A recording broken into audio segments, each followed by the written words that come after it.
Lem! Oh my gosh, look at you. This looks nice. Oh, no, my little hobby. Come in. Come in. It's so nice to see you. I swear, you boys have lighter fluid for blood. Just like your father and brother. You okay, Mom? Yes, of course. I just... Make yourself at home. You sure?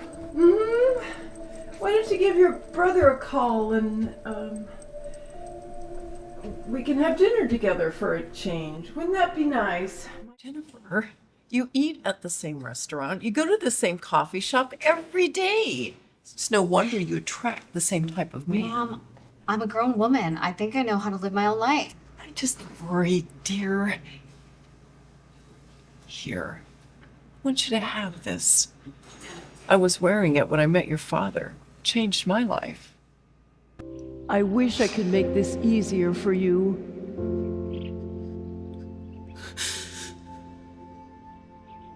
How am I supposed to go on without you? Oh, honey. I'm here. I'll always be here.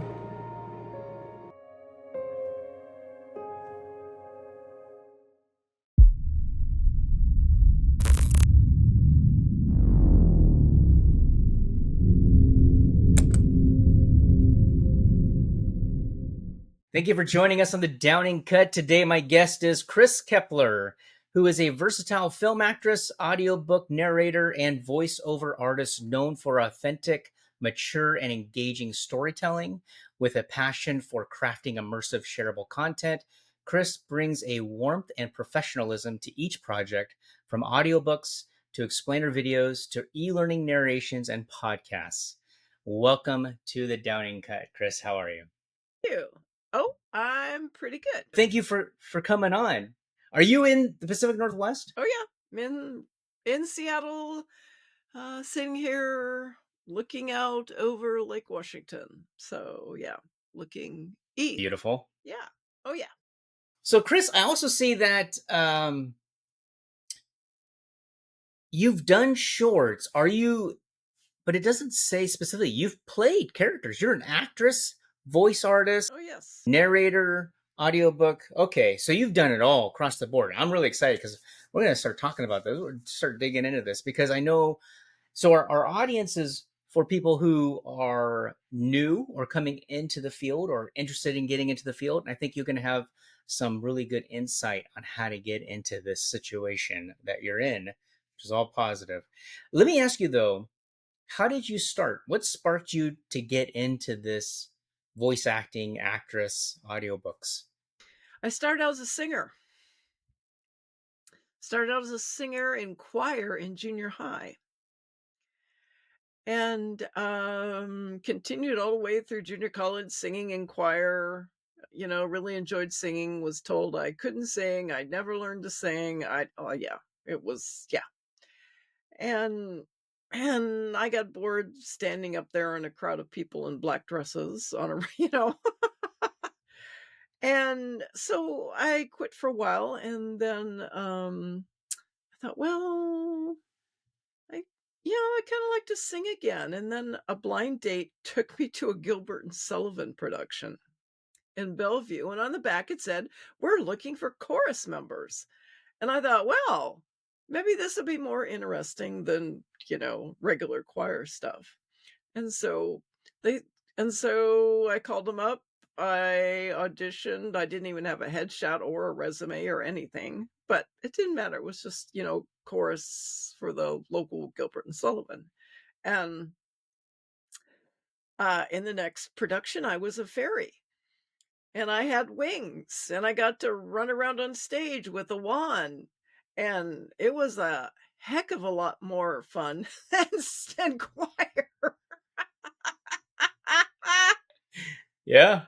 So I did another production or two in the chorus, and I'm like, I want to be at the front of the stage. And to get to the front of the stage, I had to take acting lessons. And so I did. And so... Where did you take those at? Freehold. Started at Freehold. Yeah, had a really good. Yeah, Freehold was great. I had a lot of great experiences at Freehold. Yeah, and then I just kept going from there. Yes, I did get to the front of the stage eventually. Congratulations. And then it was like, theater's fun. Oh, there's film around here. Oh, that would be fun. And let's try that. And so enjoyed that too. And then someone said, "Oh, have you ever tried voiceover?" I'm like, "Oh, really?" And so then I found a coach for that. And I love voiceover because I combine my acting and my singing skills. Yeah, I use my singing skills every time I step in front of the mic. So, yeah, so that's how I got into it. It was essentially through my singing, you know. And oh yeah, it eventually did turn out I could sing, and I was pretty darn good at The naysayers say anything. it. No. Well, let me ask you this: what is, when you said your singing skills and acting skills? What are singing skills? It's all about diaphragm and breath. Breathing. Yeah, it's breathing. Actually, especially when I'm doing audiobooks, I'm when you're singing, you're following the line of the music, and it's almost the same, especially in an audiobook or when you're telling a story, you're following the line of the story. And so and also it's about pitching, especially if you do characters. One of my newest characters have been doing is an earthworm with a funny voice. Oh, Oh, and I have to stay in that funny voice for like 10 minutes sometimes.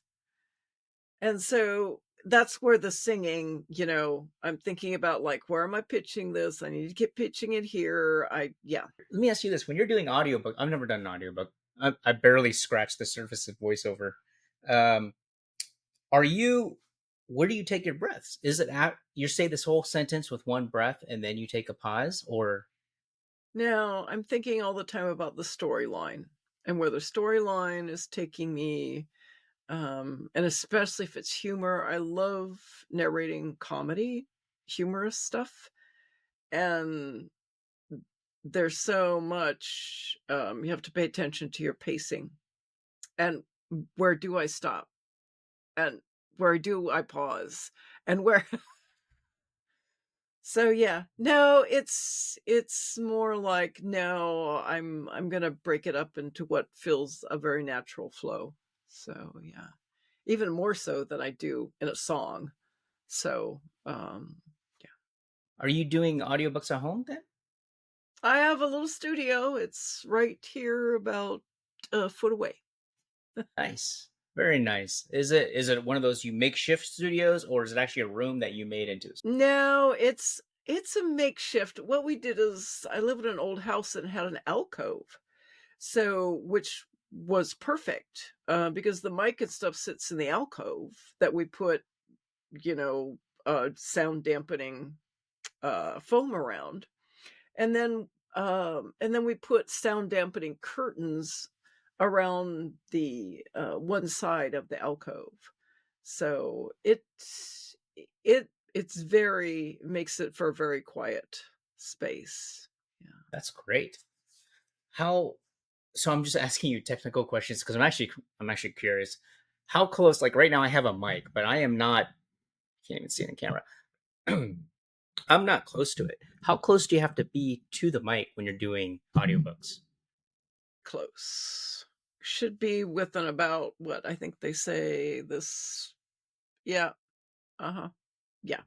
And then does it pick up your breath when you're taking a breath? Or is that edited out? Oh, I usually leave breaths in unless they're really loud, and they're not usually really loud. I have a Rode NT1A, and it's a rather quiet mic, and so it doesn't pick up a lot of breathing. And I think, I think it sounds weird if you don't have any breaths. I I rarely remove breathing out of any of my work. I think it's typical in commercial stuff, but I don't do very much. I don't rarely do commercial stuff. So That's fascinating to me. Are you recording on a laptop, or do you have a sound mix that you're no, I have a laptop. straight in the laptop? Yep. And then what software program do you use to record? I use a very one that is not well known. It's called Avius for You, and it's actually a suite of audio and visual. I use it. Obviously, I use the audio editor more than anything else.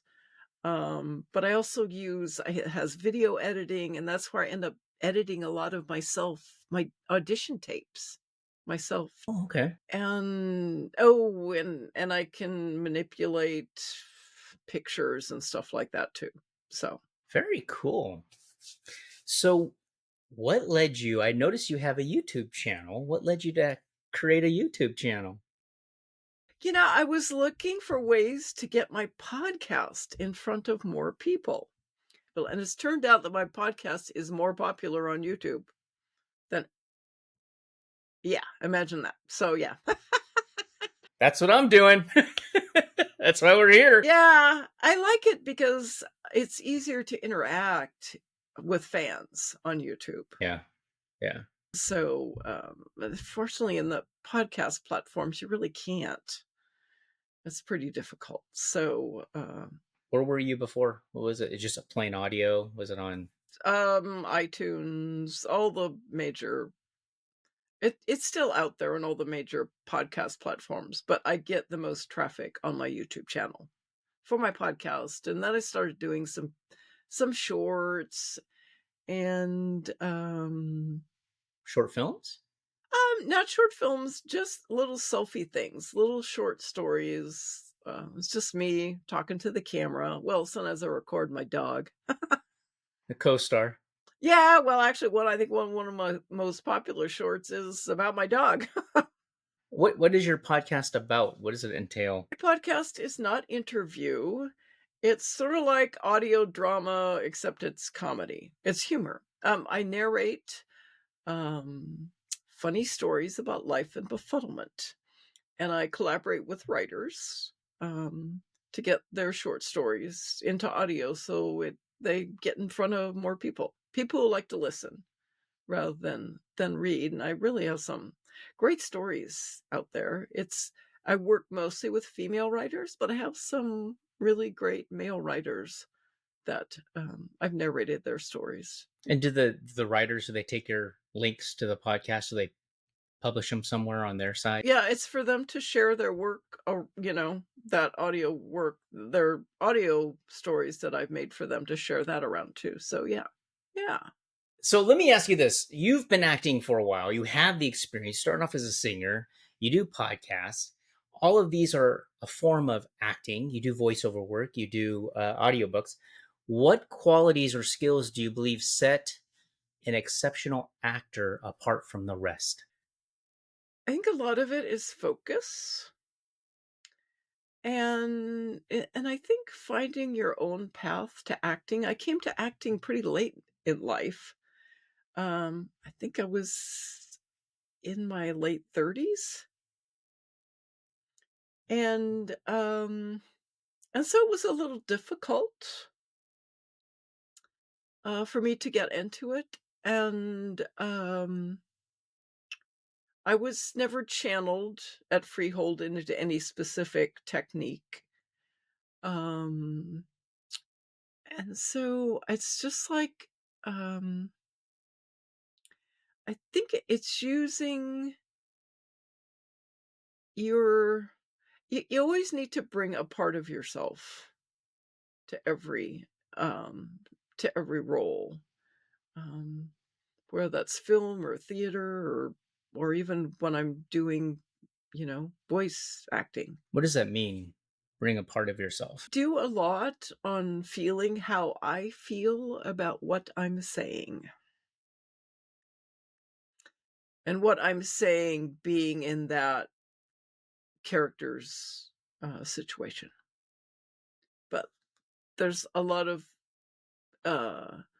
the emotion comes from what I'm feeling. I am personally feeling when I'm put in the character, that character's situation. I do some simulated training work Oh, what is that? where we're actually training. The one I've been doing for a while now is we're training reporters, students who want to be reporters. They're in the journalism school, and we're exposing them to people who have been through or in a traumatic situation. So it's their first experience interviewing people who have been traumatized.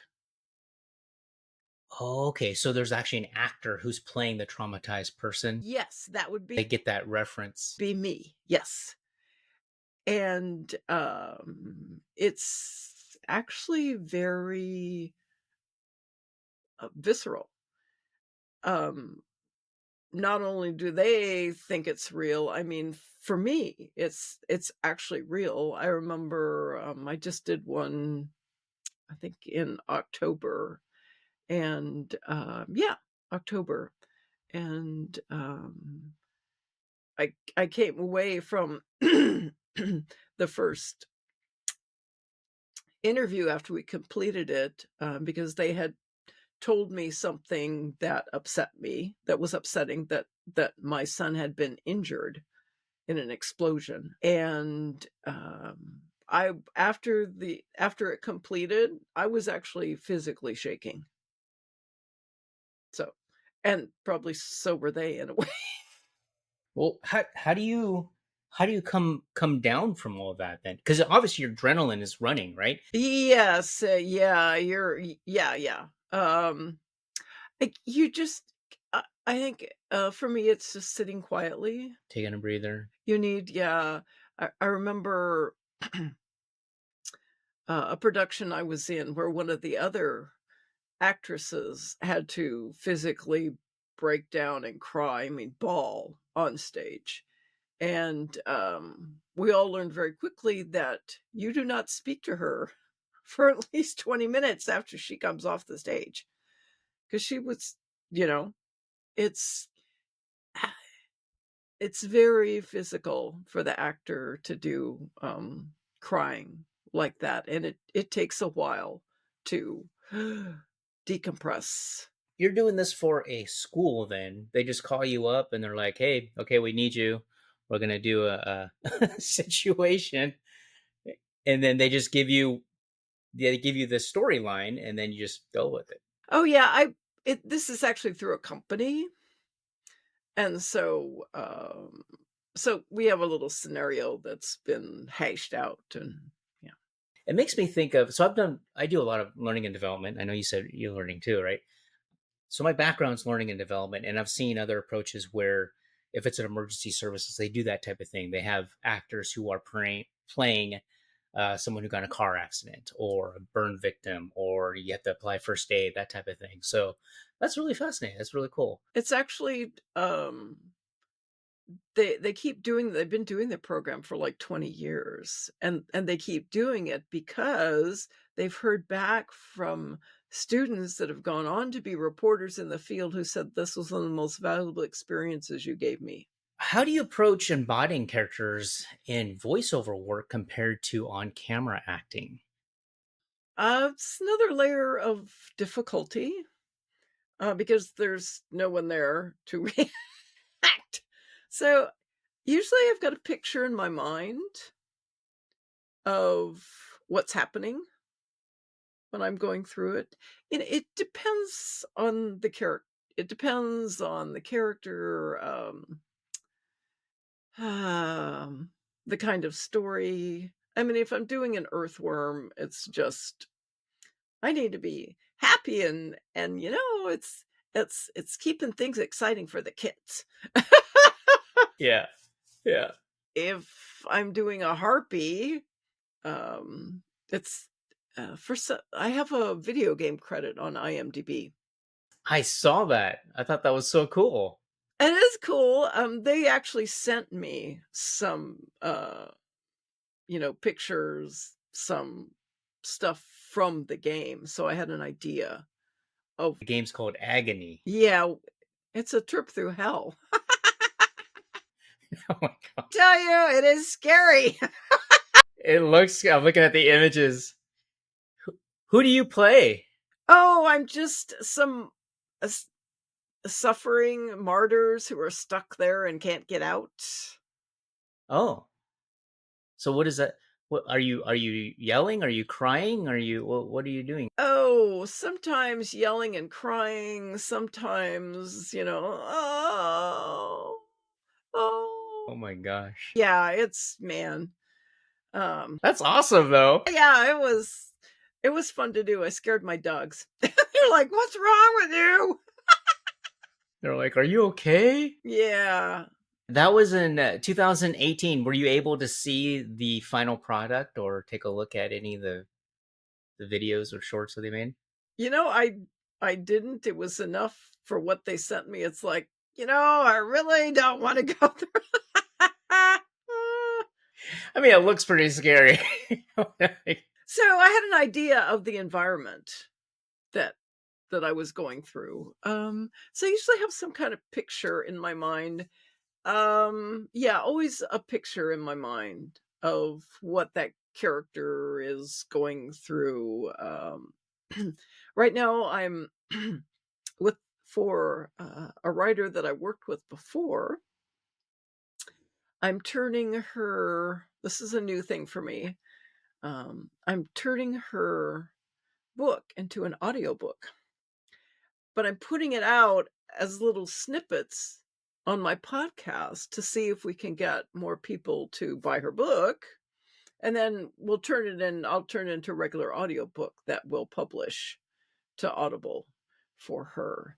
And although it's an autobiography, she, she has a lot of characters. Are you playing various characters then? Yeah.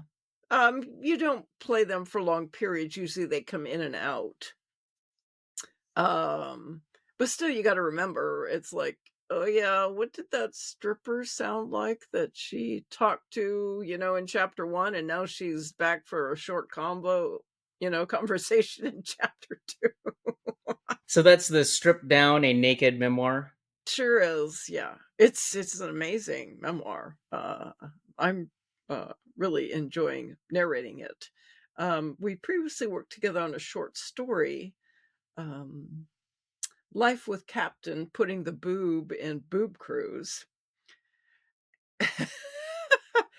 And I sent it in. We entered it for the Sovas Awards, the Society of Vocal Arts and Sciences, and in Outstanding Storytelling, and we were actually nominated. Congratulations. So that was pretty exciting. Yeah. When will the final product be done? Yeah, it's been going kind of slow. I think I want to kind of finish it in the next few months. So, What has been the most challenging audiobook that you've narrated, and how did you bring that story to life? the most challenging was it's a children's book. It's only 10 minutes long. Oh, She wanted very specific voices for 10 of the animals. And some of them were easy, a snake sort of talks like that. Or bees, bee, bee, bee, bee, woo, But what the heck does an aardvark sound like? I'm trying to think. An aardvark, is that an anteater? Oh, it's got a long tongue, but he talked like that. But it took me a little bit to come up with that one. Interesting. And then you got to remember if they're talking to each other, right?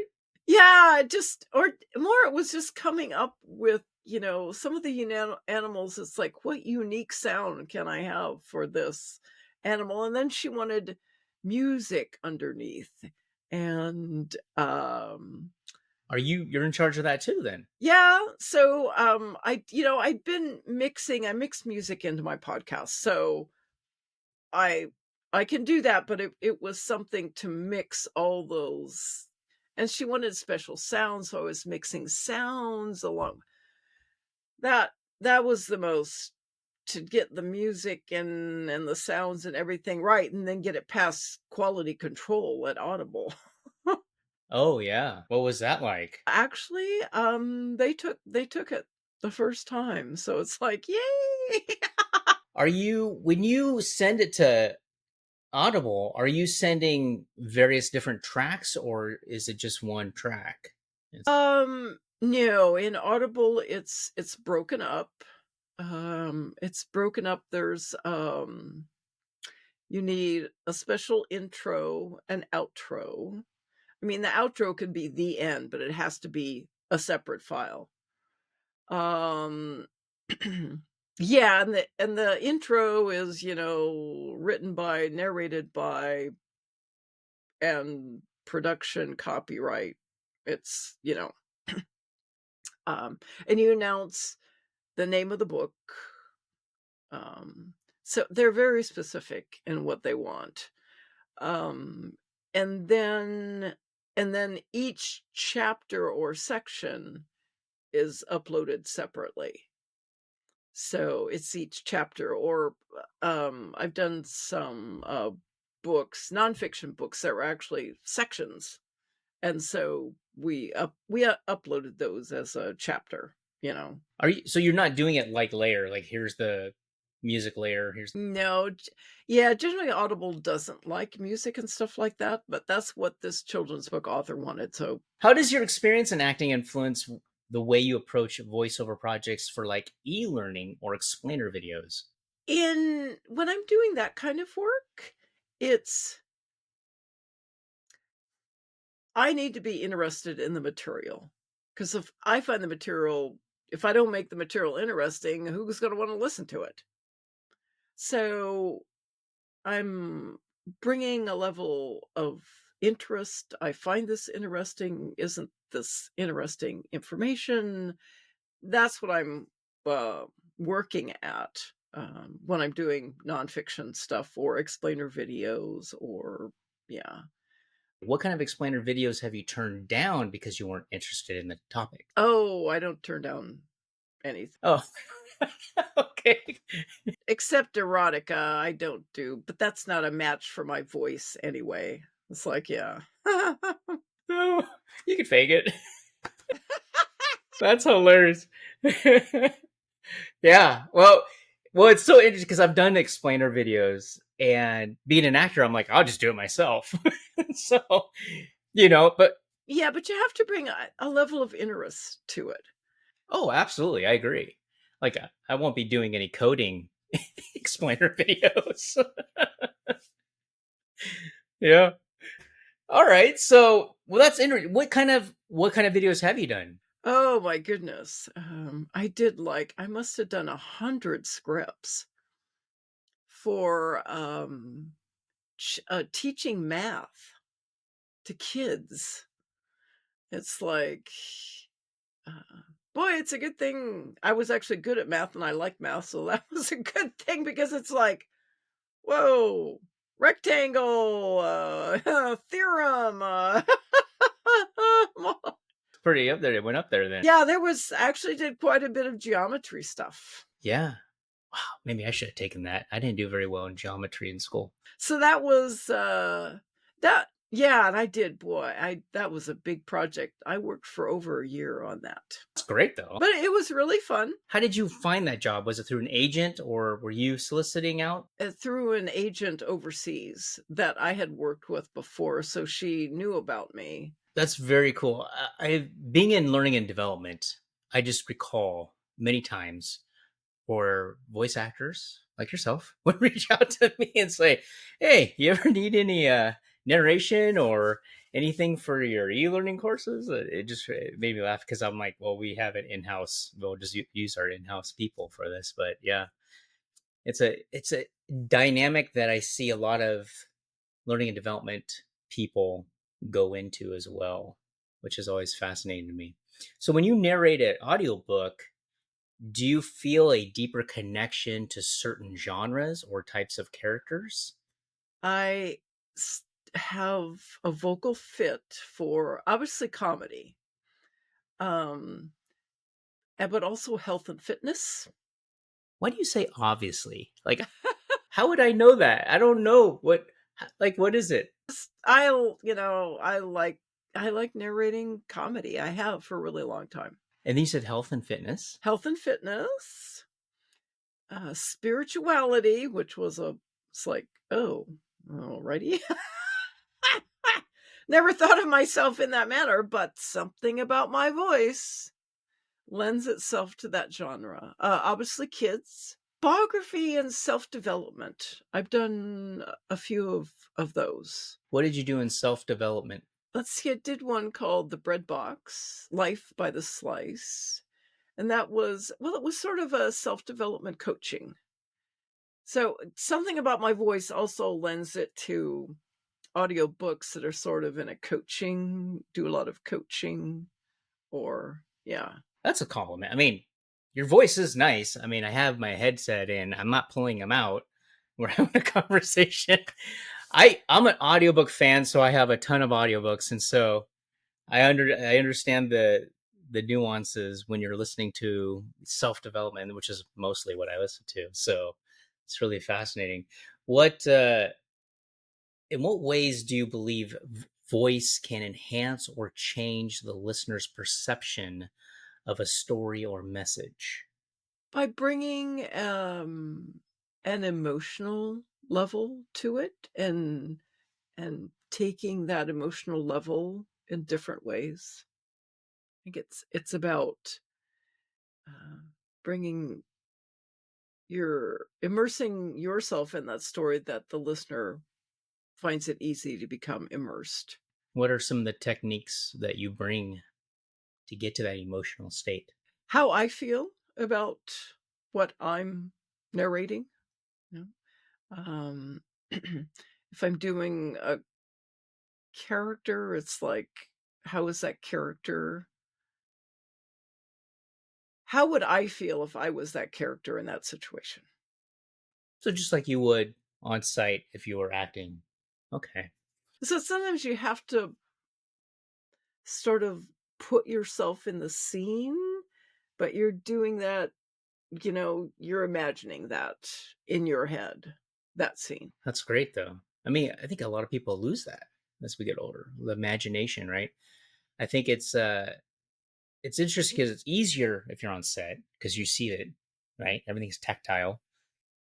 But when you're actually doing an audiobook, because you often here's something like if you have the writer, and often we see this on film too, the writer writes a scene, they see it one way, the director will direct it and they see it a different way, and then the actor will act in it and they see it completely different. Have you ever found where the writer comes back to you and says, oh, can you read it in a different way because this is how I saw it? Or does that ever come up?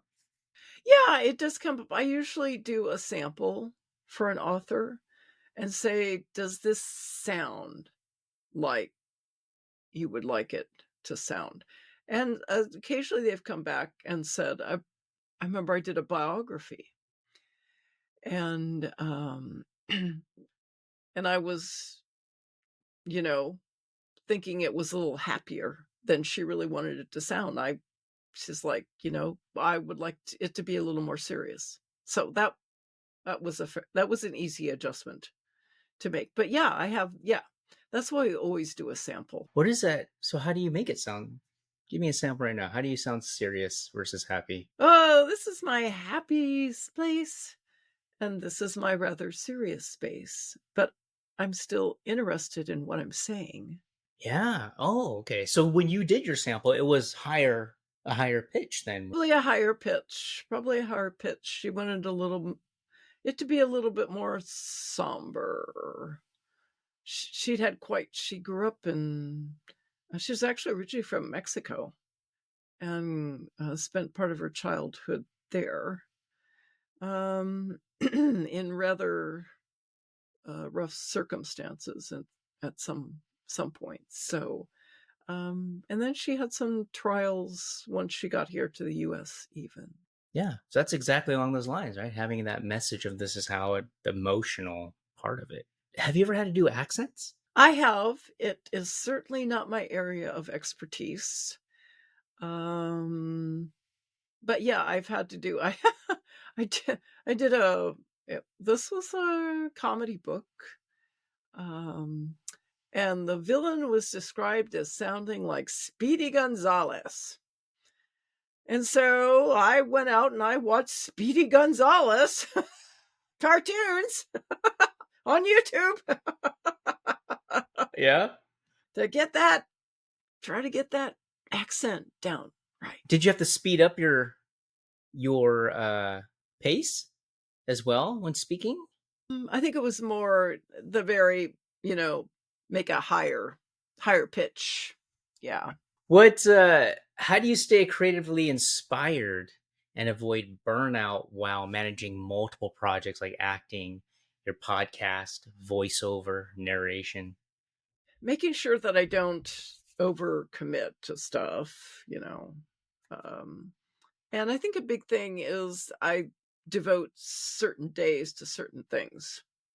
And so I'm thinking about maybe my writing, you know, on Mondays, and then I'm going to concentrate on the narration on Tuesdays. And so and prioritizing, because usually, depending on what you've got in your plate, um, need to prioritize which is most important. The podcast probably isn't as important as our regular VO job. So it's to spend a lot of time shuffling, but it's all about priorities and not overcommitting to stuff and sectioning off time for stuff. So. When you receive a book and they say, we'd love you to be the voiceover, the narrator of the book, do you read the book first or do you read as you go? You read the whole book first. Oh yeah, read the whole book first. And just get a feel for it. If there's characters, you need to get a feel for the characters and decide what you're going to do with them. Even if it's nonfiction, there may be words you're not sure how to pronounce. Especially when I did a whole series on Wicca. And let me tell you, Old Irish sounds nothing like it looks. What about reading a book that you're really just not interested in? Would you still do the work? I don't find too many books uninteresting. That's good to know. So be like a sponge and be welcoming to any kind of material and use it as a challenge, right? How do you balance your technical perfection in voiceover with the authenticity and personality that brings characters and messages to life? It's going to emphasize the authenticity. The technical part, you just sort of, unless there's a technical problem, you sort of get that down pat, and then you just roll with it. You don't make a lot of changes with the technical part. So you don't have to adjust the EQ, the balance, anything like that. It's all mono. Yeah, I do everything in mono. Ooh, yeah, stereo, no. That's actually new to me. I didn't realize that for some reason. And I just learned that within like last couple months. So I had no idea. But I was like, because I'm not an audio guy. I never really understood that. And then I was editing my podcast one time and I was like, oh, it should be in mono? It's just easier that way. It's just easier to deal with. And especially in audiobooks, it's easier to make sure that you've got all the parameters right. So yeah, I think, once you get the technical down and you do it a lot, it's just sort of there and you do it and you don't really have to think about it a lot. Sometimes weird problems come up, but you know, not hopefully not that often. So How did you manage to find which program would work best for your voice? Because I know there's a huge variety of different audio programs that will record. there are. And I think you just for me, I chose an audio program for some reason when I tried AVS for You. Well, I got a suite of programs that I use regularly, and also it just made sense, and it has a lot of presets, so I didn't have to learn a whole lot of engineering, or I figured it out using their presets. So that just worked for me. It's not I think in voiceover, it's actually more about the mic and choosing the right mic. Especially, the Rode is not an expensive mic, but it's recommended for audiobooks because it's quiet. So it's good for narration because it's quiet. And so it's more about the mic, whereas if you're doing a lot of commercial stuff, you probably don't want a mic that's that quiet. But I don't do a lot of commercial stuff. It's not much about the program, the software program, as it is about the mic. Have a hard time finding your mic, or was it recommended, or how did that work? It was recommended. Yeah, it was recommended, especially for audiobook work because it's quiet. And what was it? A Rode? A Rode NT1A. Is that your favorite tech? I guess as far as tech goes, my favorite tech is the program. The AVS for you? Yeah, it just has a lot, like it has the other programs that I use a lot. So I get a lot with it, and it generally works really well. I can do punch and roll with it. Yeah. So I think in choosing tech, it's good to choose a program that makes sense to you and that you work well with. We jumped ahead a little bit because that's usually what I ask everybody is what their favorite tech is. Yeah. But since we were talking about it, I thought, we'll just go down that road. So, Kris, let me ask you, what is the best constructive criticism that you've ever received, either in film or voiceover or narration, that really helped you sharpen yourself? I think it's be yourself. Be yourself. That was the criticism that someone said. They said, don't be anyone else, just relax and be yourself. Be yourself. In front of the camera? Or was that for voice? The camera, for voice. I do Of the above. too, yeah. Do you think actors, do you think we try to not be ourselves so much? Do you think we try to kind of... I think, yeah. Yeah. Yeah. I think so. Yeah. Are you still doing theater?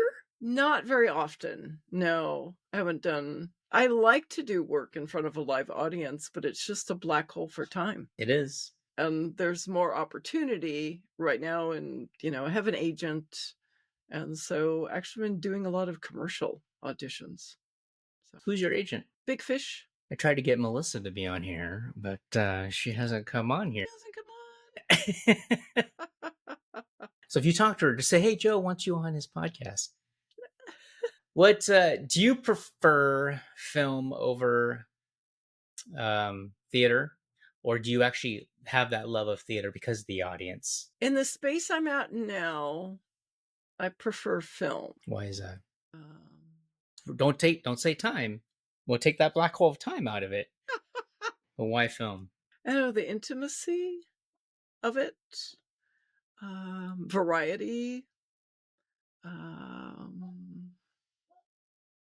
just and really, learning to just even like holding my camera up and speaking into it and speaking a short story into it, which I've been doing for my shorts. It's like, this is really fun, and it gets seen by a lot more people. So are they actually leaving comments on your YouTube channel then? Yep. Yep. How long have you had your channel? Gosh, it's been at least a couple years now. Congratulations for getting over 1,000 subscribers. I mean, that's a goal of mine. That's what I'm trying to do. What genre would your life be if someone were to direct a film about you? What genre? Oh my gosh. Drama. Nice, not a comedy. What is the one thing that you did to get a part into something that you desperately wanted? Usually the best things that I've gotten, I've fallen into. That's good advice. It'll come to you. Yeah. Yeah. You're going to be obnoxious. You're probably not going to get anything. So, yeah. But just, I think the biggest thing is connecting with people, making connections. That's probably certainly how I've gotten some of my best work. It's just connecting. Well, Kris, what's the next thing? What are you working on in the near future that you want to promote, talk about? I'd like to do narrate more books for my podcast that I can turn into little episodes and then make a complete audiobook from them. Because that's actually getting more views, is this ongoing story. So I'd like to have more ongoing stories. How often do you post the continuing stories? The continuing story, it's like twice a month now. But you're posting the podcast weekly. The podcast is weekly, but the continuing story that I've got going, the stripped down, comes out twice a month. So, and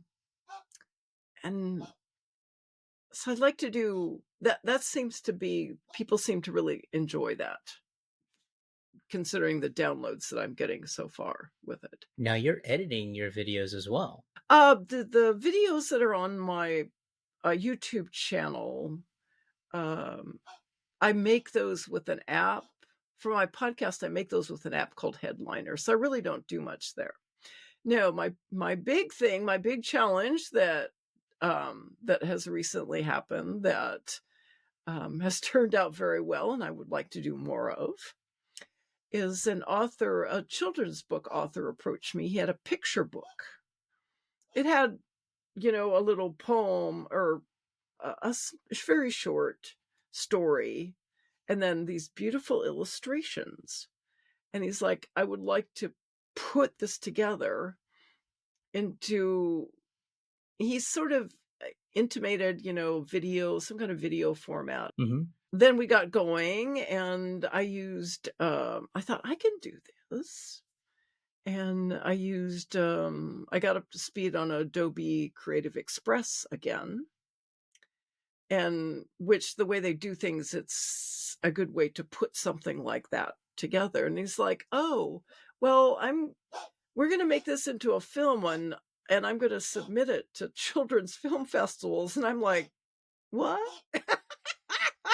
So you were first envisioning just like a page turner type thing? So I thought, oh, he wants something he can put on his website and maybe, sell for a few bucks, and no, so, I put this together. It turned out very well. He was very happy with it. I was really happy with it. And he submitted it to 3 children's film festivals. And one of them, it was selected in October as their best short of the month. Is that on your IMDb? No, not yet. Send me a link. Yeah.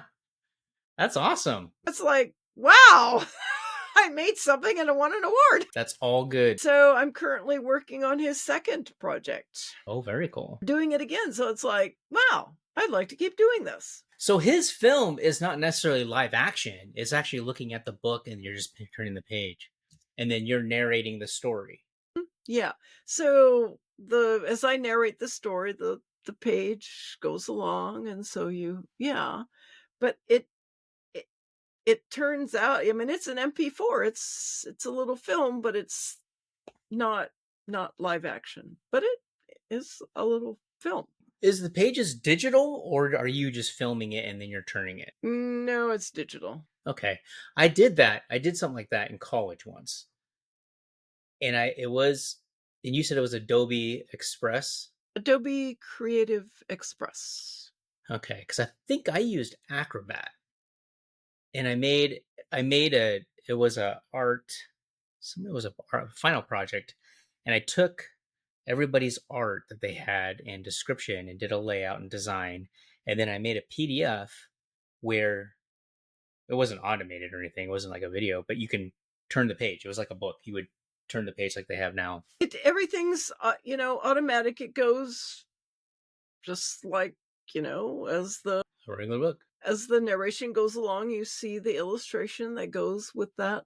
But you see the page curl and everything. Actually, it appears like a picture of, Oh, okay. yeah. No, it's not quite that fancy. Kris, here's an important question for you. In this day and age, with all the manipulation of audio and changing your voice, how do you feel about AI? For me, AI is a tool. I actually use it when I write, because I use Grammarly. And I use it to help me write headlines for the stuff that I write. I use, if I'm doing an audiobook, I use Positron, which uses machine learning to proof audiobooks. So I see it as a useful tool, and I think that's how we should all see it. It's a tool. What about for your voice? So, Motion Array, company that's not sponsored this at all, they have advertisements where people can go in and change their voice. How do you feel about that? Again, it's like it's I, I it's a tool. Yeah, you can do that stuff, but is it any good? That's the thing. Is it any good? Or what you're doing any good? Does it help anyone? Does it inspire anyone? Probably not. That's the thing. So I don't, it isn't, and if you're going to copy someone's voice or likeness, you need to pay them for that. Oh, I agree. Yeah. But okay, so let me give you a scenario because I'm really curious from a voice artist perception. If someone said, I want you to read the book, but it has three characters: it has a little kid, it has a man, and it has a woman. If you're reading the man's part, do you just drop your octave? Usually I do, unless there isn't any specific, I may drop it a little bit, not a lot. Again, I'm trying to capture the character and what his emotion is at that time, and not exactly what he might sound like, unless I've done some books where a character has a very specific way of speaking, and you need to do that all the way through the book. So I run into that more, that you've got a very specific speech pattern that you need to match.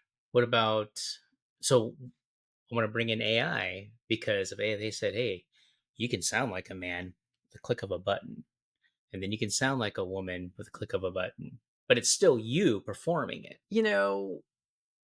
I would be okay with that, because my name is on it. I'm getting the recognition. I'm getting yeah. Are there rules with Audible about that? Do they have any kind of... Right now, Audible does not allow AI, period. Okay. Kind of getting squeaky about it, but for the most part, no. It's like, nope. And even I'm seeing, jobs, even on YouTube, they're looking for narrators, and they're like, no AI. Yeah. It's, for some people it's okay. For some it's like, no. So I think it's, well, let me ask, because I'm thinking of if they say no AI, meaning don't put the words into an AI speech to text, text to speech system, but if you're just changing their voice, is that considered AI? I don't consider that typical AI. I think mostly because we've been able to do that for quite a while. I mean, I was able to manipulate my voice with my software programs have been doing that. I mean, you could change the pitch. Yep. Yeah. That's good. I'm glad we had this conversation. I feel so much better just to have an understanding. Kris, what's the best place people can reach you? YouTube. I have a website, kriskeppeler.com. You can find me on LinkedIn, Twitter, now X, Instagram, Facebook. Yeah. And we'll post everything in the show notes. Okay, great. Thank you, Kris, for coming on to the Downing Cut. I appreciate it. Thank you.